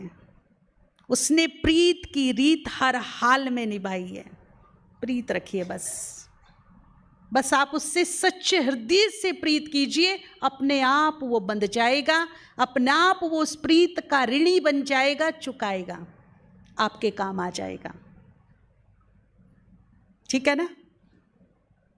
तो आज से गिले शिकवे दिल शिकस्त उल्हाने बंद, और केवल क्या? याद कीजिए अपनी प्राप्तियों को, शुभ अवसरों को, जो जो आपको मिला है, उसकी बदौलत मिला है, जो जो, उसको धन्यवाद कीजिए। और लास्ट में है प्रकृति का धन्यवाद, हमारा, भगवान का, और फिर किसका? प्रकृति से पहले मैं उन आत्माओं का भी, जैसे हम क्षमा याचना करते हैं ना, जिनसे हमारे कर्म बंधन है, तो सभी से हमारे कर्म बंधन थोड़े ही है, किसी से हमारे पॉजिटिव बंधन भी है। ऐसी बहुत आत्माएं हैं जिन्होंने जन्मों जन्म हमें बहुत प्यार किया, साथ दिया, मदद की, सहयोग दिया, अपनापन दिया, सपोर्ट दिया, सहयोग दिया। ऐसी भी तो आत्माएं होंगी कि नहीं होंगी? तो उनके लिए क्या बनता है? जब आप धन्यवाद करने बैठो तो उस लिस्ट में उन आत्माओं को भी ऐड कीजिएगा, कि चाहे वो इस जन्म से रिलेटेड आत्माएं हैं या फिर वो पूर्व जन्मों से रिलेटेड आत्माएं हैं, जिन्होंने भी मुझे साथ सहयोग मदद दिया है, इस जन्म में दिया या पूर्व जन्म में दिया, उनका भी तहे दिल से शुक्रिया शुक्रिया शुक्रिया। और साथ में उन्हें कुछ देना, गिफ्ट। जब कोई हमें कुछ देता है तो हमारा भी दिल होता है ना, हम भी उनको कुछ दें। तो हम क्या गिफ्ट देंगे? हम उन्हें दुआओं की गिफ्ट देंगे। अपने हृदय के अंदर से उनको दुआएं दीजिए, ऐसी दुआ कि इधर निकले उधर लग जाए, सच्ची आत्मा से। वे जहां भी हैं सुखी रहे, स्वस्थ रहे, खुश रहे, निरोग रहे, उनका भला हो, कल्याण हो। और फिर इसका रिजल्ट जो अनुभव हो रहा है हमारे ग्रुप को, कि वीरान जंगल में भी चले जाओ ना, वहां भी मददगार मिल जाते हैं। मददगार क्या हो रही है? अट्रैक्ट हो रही हैं, खिंच रही हैं, उन्हें अट्रैक्शन हो रहा है, और चारों तरफ मददगार खड़े हुए मिलते हैं हमको। ये अनुभव होगा। आप मददगारों को क्या करोगे? अट्रैक्ट कर लोगे, खींच लोगे अपनी तरफ। तो उन आत्माओं का भी करेंगे। और फिर प्रकृति का बहुत जरूरी है दोस्ती करना भी इससे, क्योंकि आगे का खेल यही खेलने वाली है ना। अभी आपने इस साल में प्रकृति को असंतुलित होते हुए नहीं देखा क्या? ऐसा लग रहा है जैसे बावरी सी हो गई है ना। कोई मौसम ही नहीं लग रहे हैं क्या? बिल्कुल असंतुलित तो हो गई है। लास्ट चरम सीमा है ये प्रकृति के असंतुलन की। और आप सब भविष्यवाणी सुनी रहे होंगे। भारत के 20 एस्ट्रोलॉजर, जो फेमस एस्ट्रोलॉजर है, वो क्लियर भविष्यवाणी कर चुके हैं नवयुग की। अब देखिए, ब्रह्मा कुमारी चुप है, साइलेंट है, और दुनिया वाले ये काम कर रहे हैं। कितनी बड़ी भविष्यवाणी हुई है कि ग्लेशियर पिघल रहे हैं, और 2028-29 तक ये सारे ग्लेशियर पिघल जाएंगे तो सागर की क्या स्थिति होगी। ये मैं नहीं बोल रही, है साइंटिस्ट बोल रहे हैं। हमारी धरती में चेंजेस आ रही है। इस साल में भूकंप अनगिनत बार आ चुके हैं। ये ईयर भूकंप का ईयर है। हर तीसरे चौथे दिन पूरे विश्व में कहीं ना कहीं हिला देता है। और ये सर्वे आया है, अगर आप न्यूज़ वगैरह देखते हो, आपको इंटरेस्ट हो, कि प्रकृति अब अपनी मूलभूत स्थिति में जा रही है। प्रकृति के लिए गुड न्यूज़ है, पर सृष्टि के लिए गुड न्यूज़ नहीं है, क्योंकि जब वो मूलभूत स्थिति में जा रही है और जाएगी तो अपने रंग दिखा रही है, रंग दिखा रही है, अपने उथल पुथल हो रही है, उथल पुथल। अब नेचुरल है, अगर झाड़ू लगेगी तो धूल तो उड़ेगी ना। वो अपनी मूलभूत स्थिति में जा रही है, उसके लिए बहुत अच्छी बात है, हमारे लिए भी अच्छी बात है, परंतु कुछ तो होगा ऊपर नीचे परिवर्तन। और हम सब देख भी रहे हैं। इस साल को तो हमने अच्छे से गौर से देखा है कि क्या हो रहा है। मौसम नहीं लग रही है, प्रकृति बिल्कुल विपरीत जा रही है। तो अब क्या करना है, एक तो अपने योग में 2-4 मिनट 5 मिनट जब आप योग करते हो, वो प्रकृति को समर्पित कीजिए, प्रकृति से प्रेम कीजिए, उसके सौंदर्य को निहारिए। सुबह उठकर ना कभी कभी छत पे जाइए या बाहर निकलिए, उगते सूरज को, उसकी लालिमा को, ठंडी ठंडी शीतल शीतल हवा को, ग्रीननेस को, धरती की खुशबू को महसूस कीजिए, उससे नज़दीकियाँ बनाइए थोड़ी, और फिर उसकी ब्यूटी को अप्रिशिएट कीजिए। और उसने जो मुझे अब तक दिया, सदियों से, युगों से, अनलिमिटेड दिया है, बिना रुके दिया है, इतना दिया कि आप सोच लीजिए, कोरोना काल में जब हमें ऑक्सीजन की कमी पड़ी तो एक ऑक्सीजन सिलेंडर कितने का खरीदा और कितनी देर में ख़त्म हो जाता था वो, और हम कितने सिलेंडर खींच गए जब से जन्मे अब तक, कोई गिनती है? एक बल्ब जलाते हैं तो बिल भरते हैं, सूरज हमें कितना प्रकाश सुबह से शाम तक दे रहा है, कोई गिनती है क्या? एक थोड़ा सा हम पानी खरीदते बोतलों में तो पी लेते, अनगिनत पानी मिला। सोचो अगर 10 दिन मुझे वाटर ना मिले तो शरीरों में से बदबू आने लगेगी, बैठेंगे भी नहीं एक दूसरे के पास। अनलिमिटेड मिल रहा है मुझे। कोई एक गिलास दे देता, एक पेन गिफ्ट दे देता, सर 10 बार सर झुकाकर थैंक यू बोलती हूँ मैं। और जो मुझे इतना बेहिसाब दे रहा है, कभी मैंने उसका थैंक यू बोला? बोलना चाहिए, हाँ या ना? बोलना चाहिए, बोलना चाहिए। शुरू कर दीजिए आज से, दोस्ती कर लीजिए टाइम रहते प्रकृति से, सेवा कीजिए, प्यार कीजिए उससे, भगवान से पावरफुल सकाश लेकर के एक एक तत्व को अपने सामने खड़ा हुआ देखिए, ये फील कीजिए ऊपर से मुझे मिल रहा है प्रकाश और यहाँ से उस तत्व में समा रहा है। आकाश को सामने खड़ा हुआ देखिए, अब धरती माँ को देखिए, कभी वायु तत्व एक देव रूप में खड़ा है उसे देखिए, और आप देखिए कि आपकी एनर्जी उसमें समा रही है, आपको ऊपर से मिल रही है। यहाँ से जैसे एक करंट ऊपर से आई और वो करंट फिर यहाँ से उसमें गई। कभी शांति की करंट दीजिए, कभी प्योरिटी की दीजिए, कभी शक्ति की करंट दीजिए, और साथ में धन्यवाद भी दीजिए। जब हम भोजन खाते हैं ना, बहुत सुंदर मौका है। पहले ज़माने में जो हमारे दादाजी परदादाजी होते थे ना, तो एकदम अटैक नहीं करते थे भोजन पर, वो थाली सामने आए और शुरू। बहुत नियम थे पहले, हमारी समझ में नहीं आते थे ये क्या करते हैं। एक लोटा आता था साथ में पानी का, जमीन पे बैठते थे, भोजन एक लकड़ी के पट्टे पर रखते थे, एक लोटा साथ में आता था, उस लोटे में पानी भर के ऐसे ऐसे कुछ तो करते थे, ऐसे ऐसे, और फिर 3 बार ऐसे ऐसे ऐसे, है ना, और फिर उस भोजन को बड़े सम्मान से स्वीकार करते थे। आज भिंडी क्यों बनाई है पता नहीं, गैस होती है मेरे को, उड़द की दाल बनाने को मना किया है ना, क्यों बनाई है? ले जाओ इसे थाली को उठा के, नहीं खाना मुझे। और खाना तो हबड़ तबड़ में देर हो रही, जल्दी दे दो, आधा चबाया आधा निगल गए, दांतों का काम आत कर रही हैं, और फिर सारा दिन परेशान होके घूम रहे, पेट फूल रहा है। ये कोई ढंग नहीं है। हमारे महान पुरुष कह के गए हैं, भोजन भजन एकांत में शांति से बड़े आराम से कीजिए, लेकिन हम कैसे करते हैं? हमारे पास टाइम नहीं है, अपने लिए टाइम नहीं। हम नहीं होंगे तो फिर क्या करोगे? हम होंगे तो सब कुछ होगा। हम ही नहीं रहेंगे, हम खुद का ख्याल नहीं रखेंगे तो फिर होगा क्या? करेंगे क्या? तो एक तो प्रकृति की किसी भी वस्तु का अपमान नहीं करना। परहेज हो सकता है, वो अलग बात है।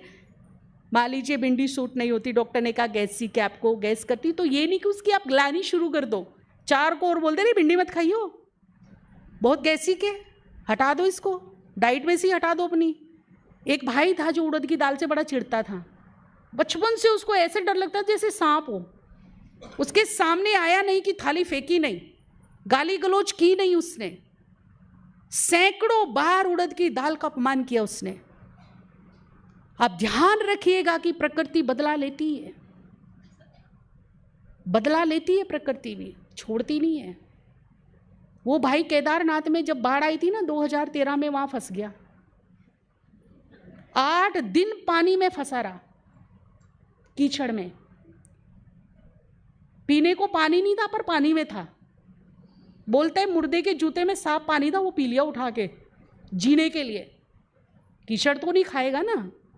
अब जब 8 दिन हो गए तो उसकी जो शक्ति थी, शारीरिक शक्ति, वो जवाब देगी कि आज नहीं मिला तो तू गया। अभी तो भोजन पानी कुछ तो चाहिए मेरे को, वरना आज शाम आज रात पकड़ना मेरे लिए मुश्किल है। उसने दिल से भगवान को याद किया, कुछ तो कर दे मेहरबानी भाई। हर सांस में भगवान को याद कर रहा, कुछ तो कमाल कर, कुछ तो चमत्कार कर भाई। अब एक अनाउंस हुआ दूर से कि हेलीकॉप्टर से फूड पैकेट गिरेंगे सूखे स्थान पर, लेकिन कंडीशन ये है कि सूखे स्थान पे गिरेंगे। वो था कीचड़ में, इतना इतना कीचड़। अब जहां गिरने थे वो थोड़ी ही दूर पर था, कुछ मीटर दूरी पर ही था, लेकिन कीचड़ बहुत था जिसमें वो फंसा हुआ था। उसने बोला कि उस सूखे स्थान पर जाने के लिए, अगर वो सूखा स्थान होता तो 1 से 2 मिनट भी मुश्किल लगता, उसको 4 घंटे लगे। कभी गिरा, कभी रेंगा, कभी फंसा, कभी धंसा, और 4 घंटे में जब वो सूखे स्थान पर पहुंचा तो एकदम ऐसे। अब उसे दिख रहा है कि जितनी दूरी पे ये बहन बैठी उतनी दूरी पे फूड पैकेट पड़ा है, लेकिन वहां तक पैरों से चलने की ताकत खत्म हो गई। तो हमें बड़ी जिज्ञासा हो रही थी, फिर क्या किया तुमने? तो बोला क्या किया, जैसे वो सांप रेंगता है ना, ऐसे रेंग रेंग के लेटा लेटा रेंगा और रेंग रेंग के डब्बे तक पहुंचा। डब्बे को लपक के उठाया, खोला तो उसमें उड़द की दाल और चावल। खा या मर। अगर मैंने प्रकृति का अपमान किया तो टाइम पर मौके पे चौका मारेगी वो। इसीलिए हर हाल में दोस्ती, हर चीज से दोस्ती। हम भूल जाते उड़द की दाल को, जैसा होना चाहिए वैसी है, कमी मेरे पेट में है, डाइजेशन मेरा वीक है। और कमी किस में निकालते हैं? पेट मेरा वीक है, डाइजेशन मेरा वीक है, और कमी किस में निकाल रहे हैं जी? अगर मान लीजिए परहेज है, मेरा डाइजेशन वीक है, मेरा पेट उसको नहीं रिसीव कर पा रहा है, तो गलती दाल की है कि पेट की है? और नुक्स किस में, फेंका किसको जा रहा है? ये बुद्धिमत्ता है। तो क्यों ना हम बाबा की तरह स्वीकार करें, जैसे बाबा दृष्टि से बड़े प्यार से स्वीकार करता है ना। तो जब कोई ऐसी चीज सामने आए तो उन्हें प्रेम से धन्यवाद बोलना, उनको बोलना आई लव यू भिंडी, आई लाइक यू उड़द की दाल, आई रेस्पेक्ट यू, तुम बहुत टेस्टी हो, बहुत अच्छी हो, पर आई एम वेरी सॉरी, मेरा पेट वीक है। मैं तुम्हें दृष्टि से स्वीकार करता हूँ, तुम्हारे टेस्ट को एंजॉय करता हूँ, फिर प्यार से साइड में कर दो। तो अगर आईवेल में विनाश काल में उससे पाला पड़ा तो वो दोस्ती से क्या करेगी? आराम से अंदर बैठ जाएगी, क्योंकि मैंने उसे भरपूर सम्मान दिया है, दोस्ती की है, प्यार किया है, लाइक किया है। तो वो मेरे पेट में जाके क्या नहीं करेगी? हलचल नहीं करेगी, हजम हो जाएगी आराम से। एक तो ये बात का ध्यान रखेंगे, किसी भी प्रकृति की वस्तु का अपमान नहीं करेंगे। दूसरी बात, जब भोजन सामने आए विधिवत खाएंगे, उसको संजीवनी बनाएंगे, अमृत बनाएंगे। तो सबसे पहले बाबा का धन्यवाद, और धन्यवाद ऐसा हो जैसे राजकुमारों का, शहजादियों का। भले ही अचार और रोटी हो, पर जो धन्यवाद निकले ना वो शहजादों वाला निकलना चाहिए कि बाबा ये सृष्टि के पालन करता, आप हमारी पालना कर रहे हो, शहजादियों की तरह पाल रहे हो, इसके लिए लाख लाख पालन करता तेरा खूब खूब धन्यवाद। फिर हम प्रकृति के पांचों तत्व से वो वस्तु तैयार हुई है उसका धन्यवाद करेंगे। फिर जिसका भी हाथ लगा, चाहे वो फार्मर है, बेचने वाले, लेने वाले, बनाने वाले, परोसने वाले, इस भोजन का, इस थाली को मेरे तक पहुंचाने में जिसका भी सहयोग रहा, उन सब का धन्यवाद। सुखी रहें, स्वस्थ रहें, खुश रहें। फिर अन्नपूर्णा माँ का धन्यवाद इतनी भरपूरता के लिए कि हम तीनों टाइम भरपेट खा रहे हैं। आपका आभार, शुक्रिया, धन्यवाद। और एक रिक्वेस्ट जरूर करिए अन्नपूर्णा माँ से कि एक अर्जी है कि मेरे भारत में सब भरपेट सोए, इतनी मेहरबानी करना, कोई भी भूखा ना सोए मेरे भारत में। एक अर्जी डाल सकते हैं कि नहीं डाल सकते? डाल सकते हैं ना। फिर जो भाई जी सिखाते हैं, जो हमें बाबा ने सिखाया है, हम दृष्टि देंगे भोजन को 3 बार या 5 बार, मैं परम पवित्र आत्मा हूं, या फिर मैं मास्टर सर्वशक्तिवानु संकल्प करेंगे। भोजन को बड़े प्रेम से स्वीकार करेंगे। अब वो भोजन नहीं रहा, अब वो क्या बन गया? अब वो प्रसाद है, अमृत है, संजीवनी है, जो मेरे शरीर में बिल्कुल फिट बैठेगा, मुझे ताकत देगा, शक्ति देगा, मेरे मन तन को ठीक रखेगा। ये भोजन करने का तरीका सीखना है। तो प्रकृति के पांचों तत्वों को सकाश भी देना है और धन्यवाद भी देना है। और तीसरा है किसी का दिल। अब ये टाइम की डिमांड है कि अब किसी का दिल बोलिए। बस सुबह उठ के एक दृढ़ संकल्प करेंगे कि हम सद्मार्ग पर चलें, हम सुख के सागर की संतान सुखों से भरे हैं, हम शांति के सागर की संतान शांति से भरे हैं, हम प्रेम के सागर की संतान प्रेम से भरे हैं। इसीलिए सुख, प्रेम, शांति बांटते हुए ये पूरा दिन आज हमारा चलेगा। किसी को भी हम दृढ़ संकल्प करें, संकल्प में बड़ी ताकत है। मन से, वचन से, कर्म से, व्यवहार से किसी को भी हम तकलीफ, कष्ट, दुख, अपमान नहीं देंगे। अब हम किसी का दिल नहीं दुखाएंगे। तो सुख हो गया, मुस्कुराना, शुक्राना और किसी का थैंक यू। आप सभी सुखी रहें, स्वस्थ रहें, निरोग रहें, खुश रहें। आपका परिवार हंसता खेलता आबाद रहे। बहुत बहुत धन्यवाद, बहुत बहुत शुक्रिया। ओम शांति।